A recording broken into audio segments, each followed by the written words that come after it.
జీవితంలో చాలా ప్రాముఖ్యమైన టాప్ 2 డెసిషన్స్ నేను చెప్తున్నాను. Number 1, salvation. నీ జీవితంలో ముందుగా రక్షణ పొందాలి. You have to be saved first. That's the most top priority.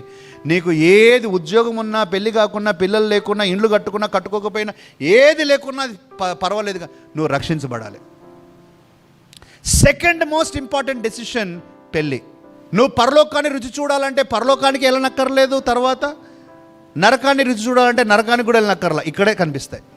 నువ్వు సక్సెస్ఫుల్ మ్యారేజ్ ఉంటే పరలోకం నీ ఇంట్లోనే ఉంటుంది.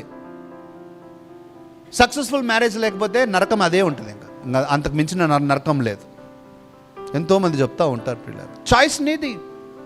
అందుకనే మా అమ్మ చెప్పింది, మా నాన్న చెప్తున్నాడు, వాళ్ళు తొందర పెడుతున్నారు, పెద్ద ఉద్యోగం ఉంది, అక్కడ ఉంటారు, ఇక్కడ సెటిల్ అయ్యారు, ఇంత ఆస్తి ఉంది, వాటి జోలికి పోబాకండి. ఫస్ట్ మీరు అడగాల్సిన ప్రశ్న, ఏదైనా పెళ్లి సంబంధం వచ్చినప్పుడు అడగాల్సిన ప్రశ్న, దయచేసి తల్లిదండ్రులారా, పిల్లలారా వినండి.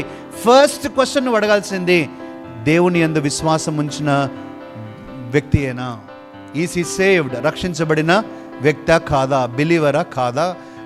బిలీవర్ కాదు అన్నారనుకోండి, కేస్ క్లోజ్డ్, చాప్టర్ బంద్. ఇంకా మిగతా విషయాలే వద్దు ప్రియులారా. మన లోకోద్ధారలం కాదు మన జీవితం, మన బాధ్యత. దయచేసి రిస్క్ తీసుకోబాకండి. మారొచ్చేమో, మారిన వాళ్ళు కూడా ఉన్నారు, కానీ రివర్స్ కూడా జరిగిన వాళ్ళు చాలామంది ఉన్నారు.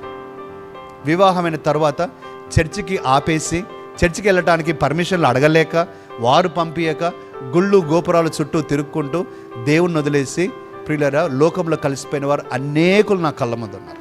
మీకు కూడా తెలియని వారేం కాదు. మ్యారేజ్ విషయంలో మనం కాంప్రమైజ్ అవ్వటానికి లేదు. Keep God first in your life. నీ జీవితంలో దేవుడు ప్రప్రథమంగా ఉంటే నీకు ఢోకా లేదు. ఎవరు నీకు తోడుగా ఉన్నా లేకపోయినా నీ జీవితానికి ఢోకా లేదు.